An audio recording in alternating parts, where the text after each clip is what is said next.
Thank you very much. Please be seated.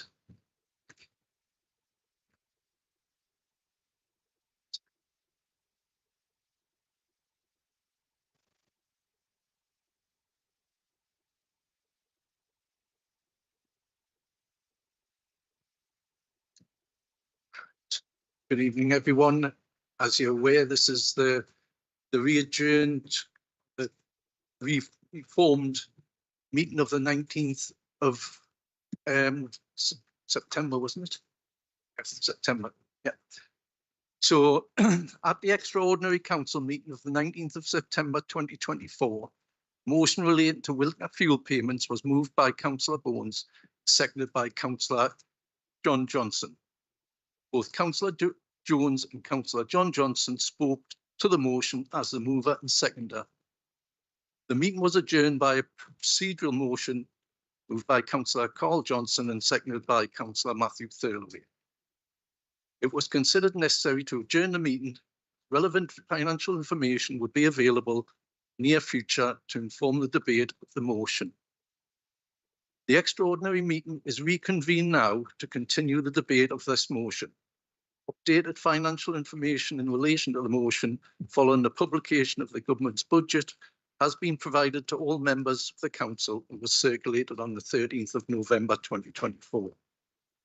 In accordance with the council's rules of procedure set out in the authority's constitution, Councillors Bones and John Johnson have already spoken on this motion. They do not have the opportunity to speak again, save that Councillor Bones has the right to reply to as the mover of the original motion. I'm aware that the motion may require amendment. Some of the references in the motion have been overtaken by the passage of time. I would therefore invite members to further discuss the motion and/or to bring forward any amendments considered necessary. Any amendments to the motion currently before council will need a mover and seconder.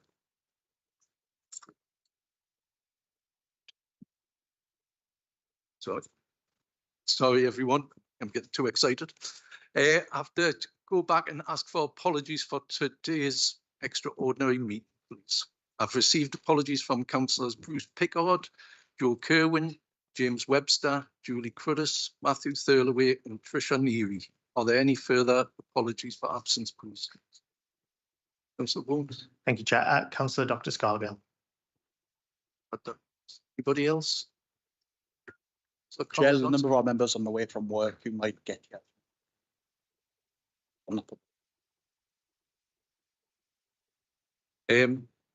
Declarations of interests. Members do not need to declare any interests to this reconvened meeting if they previously declared them at the meeting of the 19th of September 2024, which was adjourned. Notwithstanding the above, as the motion may have an impact on a number of members, if you are affected and have not previously declared an interest, you will need to declare the personal or non-registrable interest and complete the card in front of you. There is no need to leave the meeting, and for the purpose of saving time, members do not need to stand individually. If there are any new members that have not previously declared an interest, I would invite them members to make those declarations now, please. Yes. Yeah, I'm a state pensioners like others in the room, but I wasn't at the last meeting to declare the interest. Councillor Mulvanna. I'm somebody who's lost £100. I'm devastated. Is there anybody else? Councillor Mull. I've been appointed in the outside body, Tyne and Wear Trading Standard Joint Committee, and excuse me, I think that one's for the later meeting. This one's purely about the winter fuel payment. Sorry. That's okay. It's okay. Are there any further declarations? No? Okay.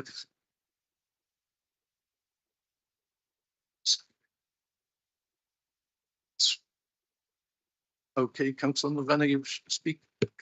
Can I just ask, we've just received a paper come round. We've got the papers that came out and there seems to be a difference. So exactly which one are we debating? Yes, I think similar to I got a bit ahead of myself before, Councillor Venner. I think you're doing the same with it. Well, that'll soon be made clear. Thanks very much. Okay, so Clark, Karen Clark. Can I move an amendment to the motion, please, Chair? And Okay. copies should be available. If not already circulated, then to be circulated. Thank you. Do you have a seconder for that motion? Second that, Chair. Where's that right speak?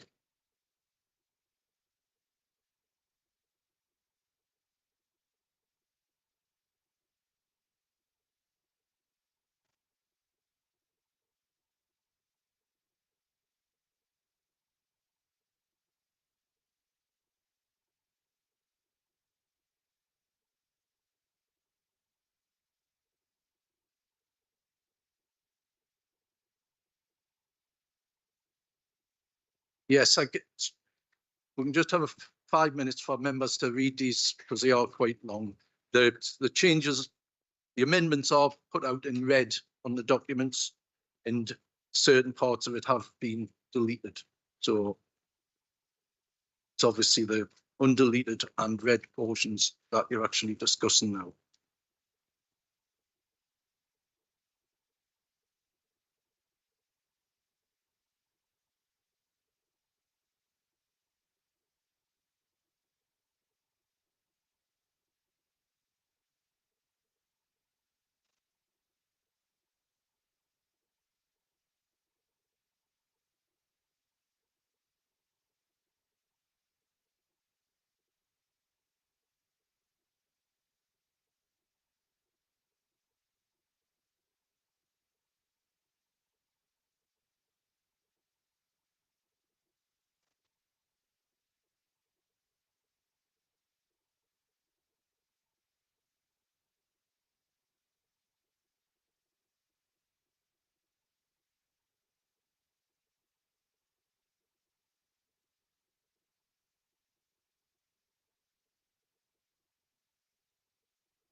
Okay, has everybody had the opportunity to read that? Sorry, Chair, can we have a couple more minutes?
Everybody had a chance now to hear. And I therefore ask Councillor Karen Clark to move a motion. Thank you, Chair. I'm moving an amendment to the motion as the situation has changed since the motion was last brought to the extraordinary council meeting on the 19th of September. In response to changes in relation to eligibility for the winter fuel allowance, the elected mayor and cabinet acted quickly to target funding towards ensuring that pensioners in North Tyneside who were eligible for pension credit and winter payments were actually claiming it. Working with key partners, Age UK North Tyneside and Citizens Advice North Tyneside, North Tyneside Council launched a widely publicised benefit take-up campaign, providing free confidential advice, assessment and support to pensioners to claim pension credit. Around 400 residents accessed this support and applied for benefits or other support. If all of the claims are successful, that could be around £880,000 in the pockets of residents thanks to that campaign. The Labour government's recent announcement that the Household Support Fund will be extended to April 25 means North Tyneside Council will be receiving a further 1.6 million household support funding. That has enabled the elected Mayor and Cabinet to introduce a new support scheme for pensioners who are on a low income and claiming council tax support and/or housing benefit, but are not eligible for pension credit. In December and January, PayPoint vouchers worth between £150 and £200 will be targeted to help those residents with their winter fuel costs. It is envisaged that this scheme will benefit around 2,800 pensioners in North Tyneside and ensure that no pensioners on low income will struggle with their fuel costs this winter. Excuse me. Decisions by the elected Mayor and Cabinet regarding expenditure of the remaining Household Support Fund budget will add value to the existing and comprehensive package of welfare support we have in place, which includes initiatives funded through the Labour administration's innovative £1 million Poverty Intervention Fund. Additional support funded through the Household Support Fund will include help with food and energy bills, increased crisis support payments, support for local food banks and community food support groups, food vouchers for every child in receipt of free school meals during the school holidays, help with the cost of winter coats and clothes, and the warm welcome hubs across the borough.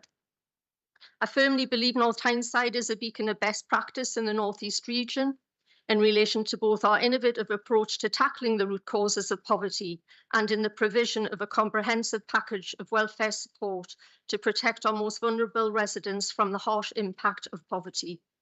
We will continue to work with our poverty infrastructure of partners across the whole borough, which includes the Poverty Intervention Steering Group, the Poverty Intervention Community Network, and the Multi-Agency Poverty Intervention Partnership Board, to continually review the needs of our residents throughout the whole of the year and implement appropriate interventions to support and protect our most vulnerable.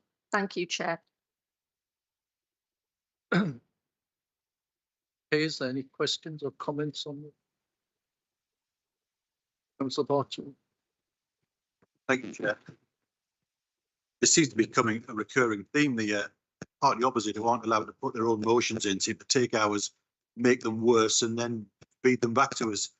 But it'd be certainly deeply disappointing that councils across the country, like ours, are now left with the responsibility of cleaning up the mess created by this new Labour government, particularly when it comes to protecting our vulnerable pensioners. The Labour government's decision to restrict the winter fuel payment to only those pensioners, is that too much feedback?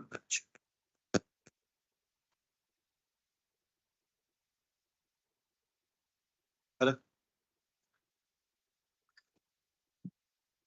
The Labour government's decision to restrict the winter fuel payment to only those pensioners receiving means-tested benefit has left an estimated 2 million older people, including thousands here in North Tyneside, without the annual winter fuel support they rely on. This decision is not only unfair, but also dangerously short-sighted, particularly in areas like ours, where pensioners already face some of the harshest winter conditions in the country. But whilst I acknowledge that the Household Support Fund has been renewed and that the Labour administration here in North Tyneside has set aside £450,000 of this towards mitigating the damage, I must point out this is simply too little too late. We're already facing freezing temperatures, and this paltry allocation is a drop in the ocean compared to the scale of the need. Back in September, the Conservative group proposed using 1 million from the Poverty Intervention Fund, money that's been sitting mostly dormant, to provide timely and meaningful help to our pensioners. This sum could have supported an additional 5,000 pensioners, giving them security and dignity they deserve as the cold weather sets in. Instead, this Labour administration chose to delay, leaving our most vulnerable residents to bear the brunt of the government's callous policies. And this amendment has now, instead of asking the Poverty Intervention Fund to take action, seems to have asked it to take a holistic approach on how it allocates its funding and explore all options, which seems to me to be an utterly meaningless sentence. We know that North Tyneside is one of the coldest regions in the country, where heating is not a luxury but a necessity. The winter fuel payments have been a lifeline for many of our older residents, and removing this support will undoubtedly place them at significant risk. The Poverty Intervention Fund was established with a clear purpose: to alleviate the impacts of poverty on families and individuals across North Tyneside. And it was designed to support older people, particularly those who struggle to access their full benefits entitlements or suffer from social isolation.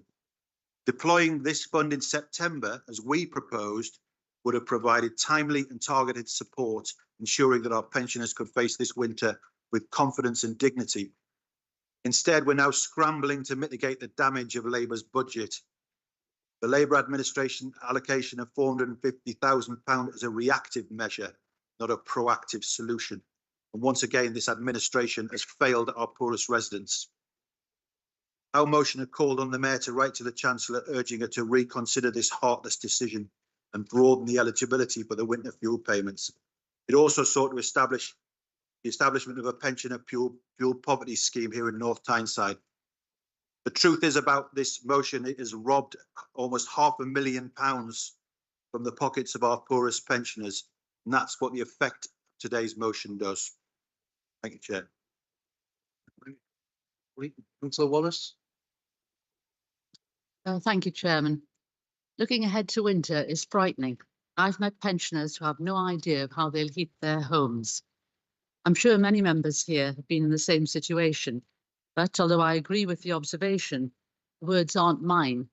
They're the words of Sir Keir Starmer just 2 years ago. Fast forward to June the 13th this year, on which day the Labour manifesto was published, saying in its introduction, "Our plan for Britain is fully costed, fully funded, a credible plan." No mention whatsoever of scrapping winter fuel allowances for pensioners, which they did just 3 weeks after the general election. The Chancellor, Rachel Reeves, who's had some of her own fuel bills funded by taxpayers, makes much of a black hole in the UK's finances. We all know that the nation's in debt, heavily in debt, caused in part by the COVID pandemic and lockdowns, which, don't forget, Sir Keir Starmer was very keen to extend, despite the damage being caused by draconian restrictions to our children and to our economy. The nation's account books were open. Why wasn't Labour open with the public before the election? Instead, its attack on pensioners was hidden. The Labour manifesto also made much of governing in the service of working people.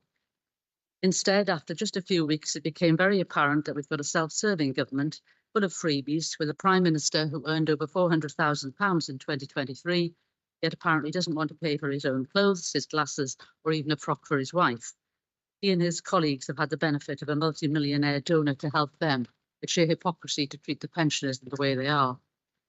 Barely a third of voters supported Labour in the general election, and many of those who did now wish they hadn't, because they realise that they've been duped and they find themselves in a very difficult situation this winter. This attack on pensioners' incomes is not the only assault on people's finances. We've also seen the removal of agricultural inheritance tax allowances from farmers. Not only wasn't that in the manifesto, it shows Labour's pre-election statements were complete lies. And shockingly, it now appears that there's an attack on armed forces personnel too. It appears that death in service benefits to some servicemen and women who die off duty will now be caught by Labour's inheritance tax raid, cutting funds available to grieving families of all ages. I can't believe that the members opposite are happy with what their government is doing, and indeed I know many aren't, especially with regard to the pensioners. I do hope that they'll be principled enough this evening to support the original motion and reject the amendments, and particularly seek that the Mayor writes to the Chancellor to reconsider her decision. Thank you. So Wallace. Bill. Thank you, Chair. This decision to remove the pensioners' winter fuel allowance was a political decision taken by Rachel Reeves, who, and really you couldn't make this up, claimed £4,000 in expenses for heating allowance on a combined family income of over £200,000 a year. These pensioners who are losing their winter fuel allowance earn much less than 1/10 of that income.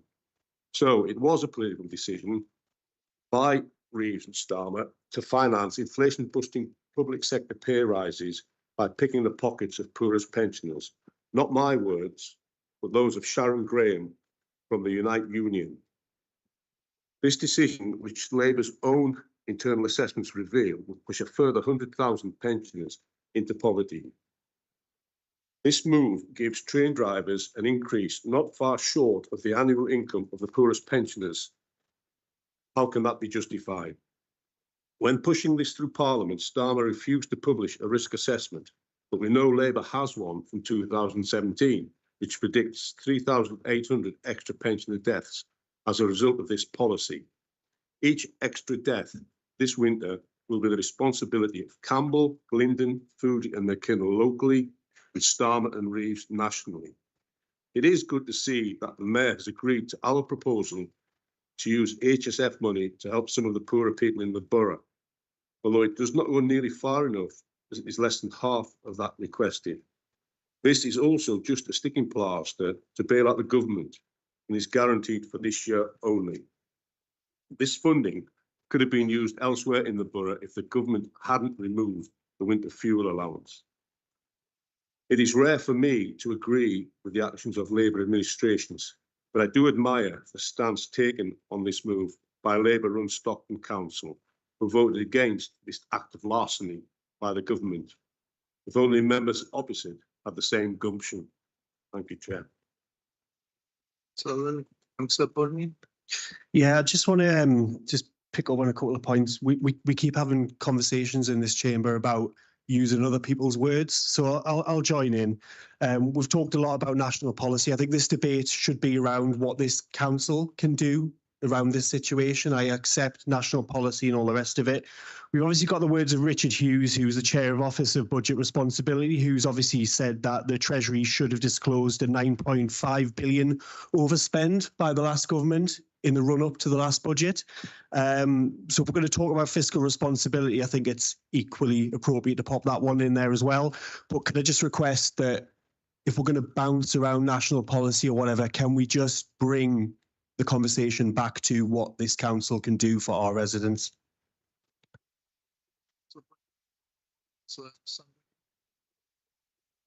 Chair, the decision to move the winter fuel allowance was a difficult but pragmatic decision, given the £20 million black hole that was known about, and the further £22 billion black hole was then uncovered on taking office. It is unfair and unjust for people like me of pensionable age with a decent pension to be paid the winter fuel allowance. At a time when the dire public finances inherited from the Tory government are so bad, this universal benefit could not be allowed to continue for all who do not need it. Far better for it to be targeted to those that really need it through the passport benefit of pension credit. It is right and proper that the council can use the recently announced Household Support Fund extension to help those who fall right on the cusp and maybe fall through the net. I'm pleased the government are also looking to streamline the pension credit form to deliver greater take-up and accessibility. Local MPs, Age Concern and others, and the council are and have been promoting take-up to our residents, and this is the way to go forward. Thank you. So Graham, any other members' wishes? On the amendment, sorry, Councillor Johnson. Thank you, Chair. The Conservative group officers have spoke about a plan they had. This must be a phantom plan because it's not wrote down anywhere in that motion. They talk about wanting to spend £1 million on winter fuel payments. All that the original motion does is request that the Mayor looks at that. There's no plan there. It's very typical of the group officer to not have a plan. And if there were, even if that was a plan, should the Mayor take that into account and spend £1 million of poverty intervention fund on winter fuel allowance? I know the Conservative government nationally had rising level of child poverty levels to the highest record. I know shamefully the group opposite infamously voted against giving school meal vouchers to children increasing child poverty locally. That £1 million poverty intervention fund is not a bottomless pit of money. It has to be assigned correctly and accurately to make sure we can bring as many people as possible out of poverty. What the Labour Party have done is we've created a scheme where those pensioners most in need, those that have just missed out on getting pension credit, those people that need the most support, they will still get support of either £150 or £200. But also in that scheme is a crisis scheme where those people can come to the council at any point for support with further fuel and further food costs. There's also a application scheme that will support a further 1,000 people where they can come for more support in this scheme we put in place. So we've took a wide-ranging approach to try and ensure as many people as possible get the support that they needed. Councillor Bones seems to have a magic money tray at the moment because he's putting spending commitments everywhere, unfunded spending commitments all over in every single area of the council at the moment. I don't know where he's going to get the money from to pay for all of this, Chair. But this is a pragmatic approach to try and get support to those who need it, Chair. And what it also does is we've sat in this chamber many times, and I've sat in this chamber many times and asked the Conservative group to stand up for the residents of the borough to their government at the time. What we are doing is very much writing to our government to say, no, actually, we want the criteria changed and expanded. Can you explore adding more people into the scheme? Councillor Bones can shake his head all he likes, but he is wrong and continues to be wrong on most things in this borough. Thank you. Councillor Johnson, Mayor Norman.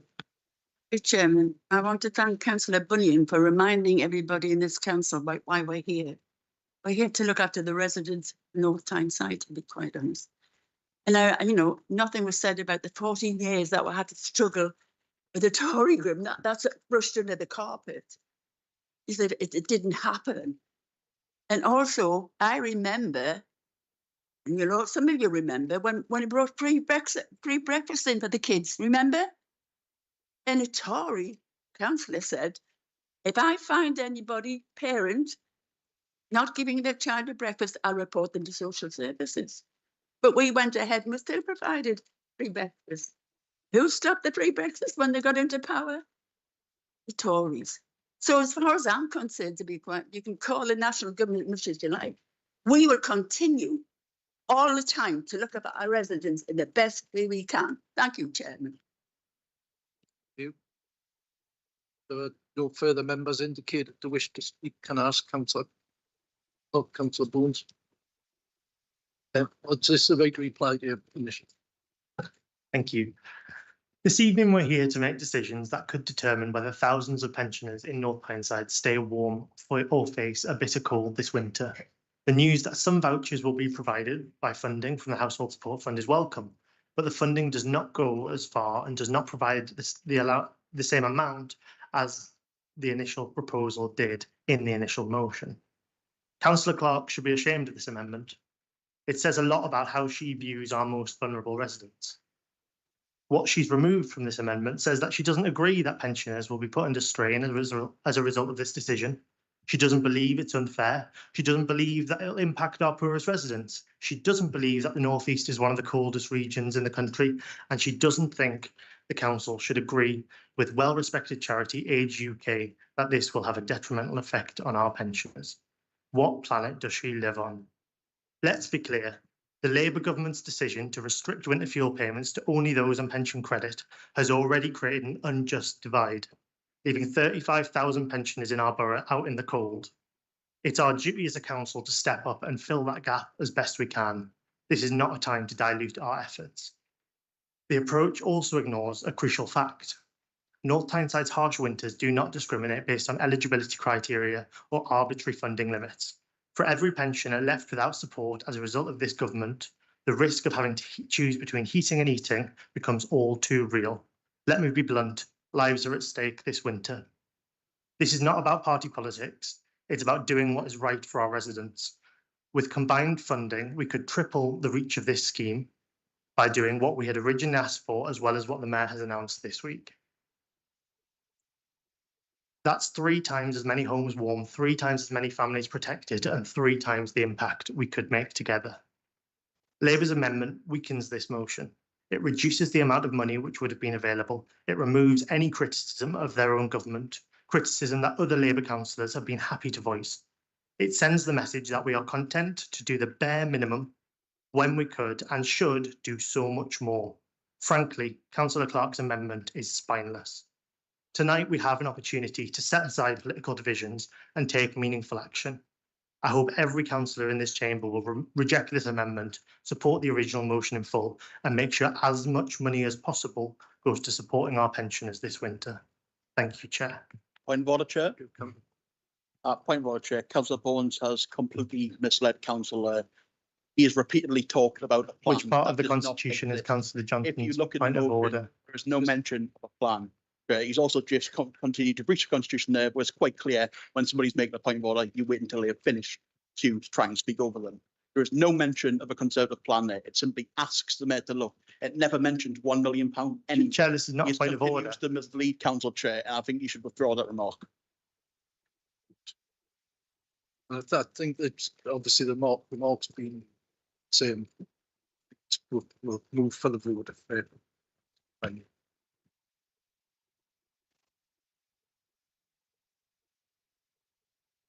Sorry.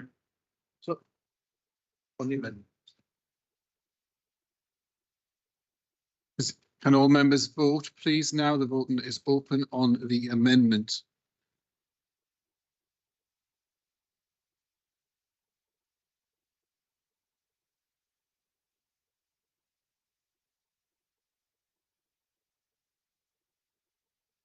All members have voted.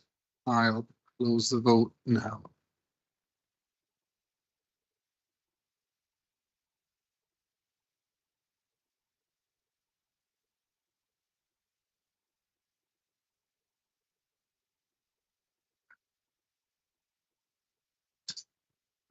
Favour.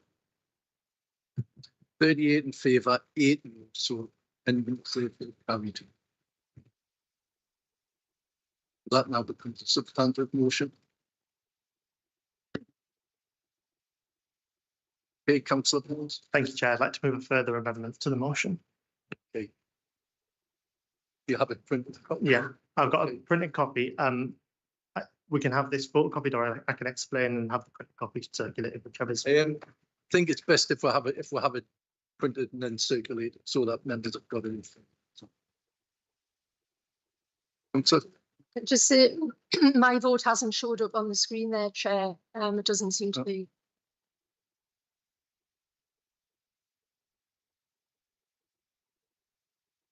Yes, we can take the vote again if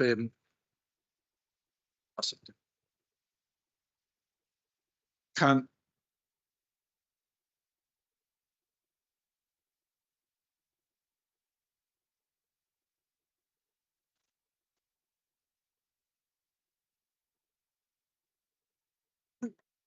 we're going to reset the vote and members are asked to re-vote on the amendment. Please can members vote now on the amendment?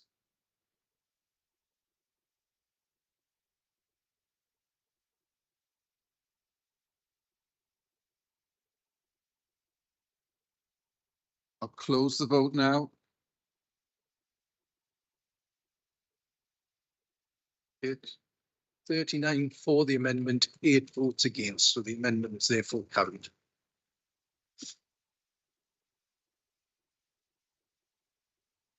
Yeah, we'll be happy for councillor Bones to read his amendment out and start the debate and finish the debate as long as we have it writing before the end.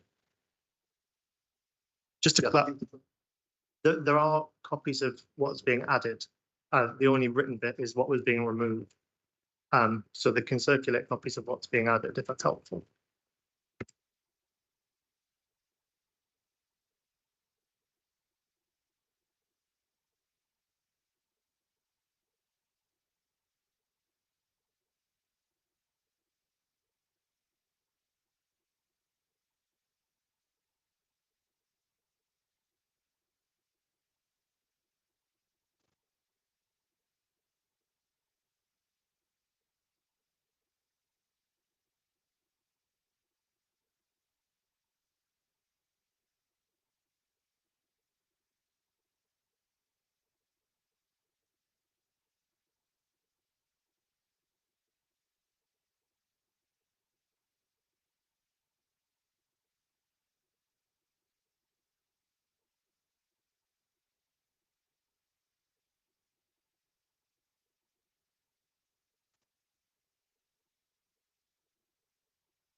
Okay, everyone, does everyone have a copy of the amendment? Yeah, right, do you have a second there, councillor Bones as well? So, John. Okay, councillor Bones, can you explain where this motion, Yeah. where this amendment fits in with the original, well, now substantive motion? Absolutely, Chair. So with regard to the substantive motion, this would remove the line, asks the Poverty Intervention Group to continue to take a holistic approach on how it allocates funding and explore all options, and would replace that with the 2 bullet points on the paper. Councillor Carl Johnson has just said that there is no plan. That's simply not true. The plan that we proposed at our September meeting, which went to full council in September and is the adjourned meeting that we're here for tonight, included a plan which would see the £1 million Poverty Intervention Fund be spent on giving support to our most vulnerable pensioners. That is clear from the financial implications in tonight's agenda that there was a plan for that money to be spent on providing support to pensioners. What this amendment seeks to do is add to the scheme which has already been announced by the Mayor and expand it. So the funding would roughly mean that about 3 times as many pensioners would get a grant funding as a result of this amendment. It also asks the Mayor to commit to providing a similar scheme in future years to make sure that this problem doesn't reoccur next winter. We're conscious that the scheme that has been announced is currently a one-time scheme with one-off money, when our pensioners will be wanting long-term reassurance that that money is going to be available going forward. We don't need sticking plasters, we need long-term solutions here. So this is really clear. It would give the winter fuel allowance to more pensioners than are currently going to get it. It would make sure that everyone who is in a vulnerable position would receive it. The Poverty Intervention Fund up until this point hasn't been touched. That's why there's £1 million in there, which has been in there for some time. And on top of that, it would commit the Mayor to providing a similar scheme in future years to make sure that the anxiety our pensioners have had to face in the past few months, knowing that they wouldn't have a winter fuel payment as the cold weather draws in, isn't repeated next year. Thank you, Chair. Chair, point of order. Have you accepted this amendment as a chair? It has the second line that have wide-ranging financial implications for the council that certainly haven't been, I don't think, have been considered or presented to council. You're committing to provide a scheme in future years when the scheme has massive financial implications. I don't believe the amendment should be. Chair, on a point of clarification, the wording is actually asks the Mayor to commit. So council is asking the Mayor. The Mayor is not issuing a commitment based on this amendment. Council is simply asking the Mayor to. Right. Well, presumably that item about committing in future years could only be made as part of the budget setting process anyway. So correct, and it would be the Mayor who would be committing, which isn't so there isn't a financial implication on the council asking the Mayor to. There may be on the Mayor doing it, but that's a decision for the Mayor to take. Any group would be able to put that budget proposals. We're all going through the budget proposals now, so groups can look at that as part of the budget proposals and bring it in. So it's not committing immediately to spending the funds. So yes, I think we can take it as a motion, but as long as everybody understands exactly where it's fitting in with the now substantive motion, it just takes out the 1 line or the 2 lines on the page 3 in red, asking about the Poverty Intervention Fund, and then it adds those 2 paragraphs in place of that. So other than that, it's the same. It matches the now substantive motion. So yes, I think we can go with that. Right, does anybody wish to ask any questions or speak to the now motion? I'll ask questions, Chair, be good to know.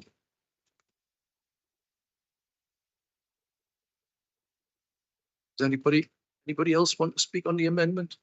All right, Councillor Barton. Chair, just to clarify, it seems to me that when we came here in September, the ask from the Conservative group was to use £1 million that was sat in our Poverty Intervention Fund to help our poorest pensioners, something I'm sure that we would all agree with. The party opposite have come back with a counter offer, if you like, of saying, well, we'll give them $500,000, we'll protect half of them. The new amendment goes further than any of us had originally asked and would actually give almost £1.5 million in funding to protect our poorest pensioners. And it's perfectly doable. There's no financial implications as far as we can see. The $500,000's already been allocated, the Poverty Intervention Fund, as is by the financial implications that are attached. This would be an amazing opportunity for this council to really step up and create some first-class headlines, show that we were putting £1.5 million in the pockets of our poorest pensioners this winter. This is a great opportunity, I think, for us all to work together to achieve something that perhaps very few councils could have done. Thank you. Councillor Karen Clark. Yeah, thank you, Chair. Hold on. Sid, you will have the right to reply at the end. Don't Can I have not the comment on that? proposed. I have to. Councillor Carl Johnson. Thank you, Chair. So the plan keeps getting talked about, it doesn't exist, Chair. This £1 million plan, there's never mention of £1 million in the plan that the Conservatives say they have, which is complete fantasy in the council officers' heads. That Poverty Intervention Fund is to be used to support all residents that need support with poverty in the borough. Committing to all this motion actually does is right to ask, because the council doesn't have any power to commit over that spending powers, because the way the local government act works is that, you know, the mayor and cabinet have the ability to do so. The plan, you know, we have a Poverty Intervention Fund steering group which decides how that is planned. That is planned to meet next month, and we'll go through and decide where that money needs to be spent. That money will need to be spent and does absolutely need to be spent because of the legacy of the last Conservative government, record child poverty. So if we are to allocate the entire £1 million to tackle the winter fuel allowance, do you want child poverty to continue spiralling from that side of the borough? That's why in the original motion, it has to take a holistic approach to look at where we want to spend the money. The plan was always to continue to look to see where we could expand the fund, and that is why it says so in the motion. But all this amendment does is takes away from the poorest children in this borough. That money in the past has been used to provide winter coats. Do you not want children to have winter coats? Do you not want children to have poverty-proofing school day? If you spend that entire fund, that is not a fund that's based in the budget. That is a one-off amount of money. And if you spend that entirety of that fund on that, you know, do you want to take from one poorest section to pay another poorest section? Because that is all you will be doing. We need to take a proper approach to this, a holistic approach, decide where best to spend that money, Chair. So we can't support this amendment. We are already planning to look at how we can top the scheme. That was always the plan, Chair, and we will continue to do so, whether the opposition likes it or not, Chair. So we can't support this amendment, but we'll always continue to look at where we can best support both everybody facing poverty in this borough. Yeah, thank you. Chair, on a point of clarification, there would be no need to have to spend any money on winter fuel allowance had their chancellor not stolen it from pensioners across North Tyneside. Yep, I don't think that particularly helps the debate. Thank you, Councillor Johnson. That's sort of for your remarks. Is there anybody else wishes to speak on the motion? Councillor Muzinga. Thank you very much, but the reason why I think we shouldn't support this motion is we cannot just look and see our mayor taking abuse, because what was said before the motion was amended. They said that she doesn't care for the old people. She doesn't care about the pensioners, and yet that's wrong, because we have now the warm welcome which has been provided by the mayor of North Tyneside, simply because it is for the pensioners and the people who are called and could not be staying at home because of what the Tories had put us into. Thank you.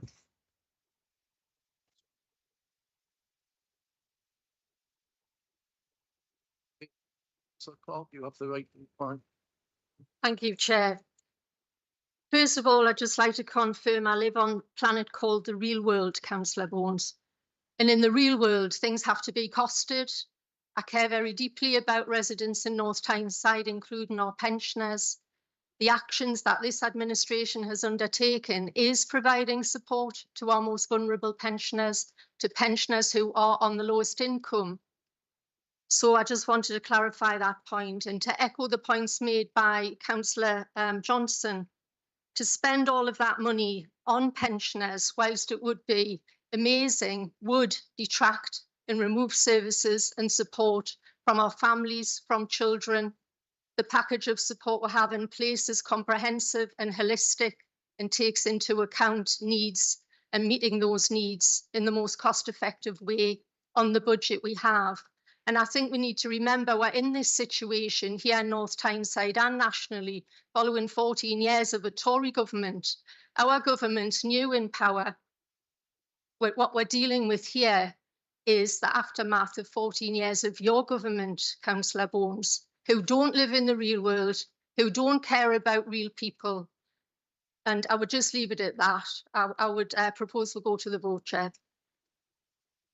Councillor Clark. Therefore, go to the vote. This is on the amendment.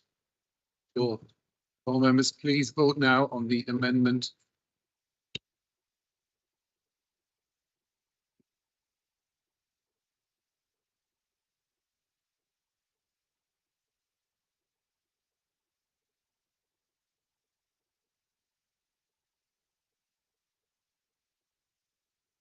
If all members have voted, I will close the vote. Okay, the vote was no 40, yes 8. So the amendment. We'll also go straight to vote on this standard motion. Okay, can we now go to the vote on the the amended motion now? So the substantive motion as amended. Yes, we'll open the vote. And all those, you want to vote now, please?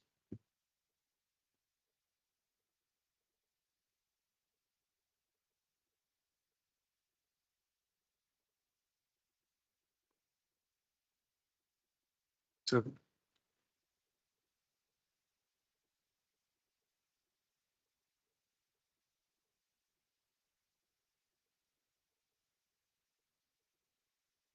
okay, that is 48 votes for and none against. So the motion is now carried as amended. Thank you very much, everyone, and thanks for your attendance. I'll have a short break before the next meeting starts at 6 o'clock. Thanks very much.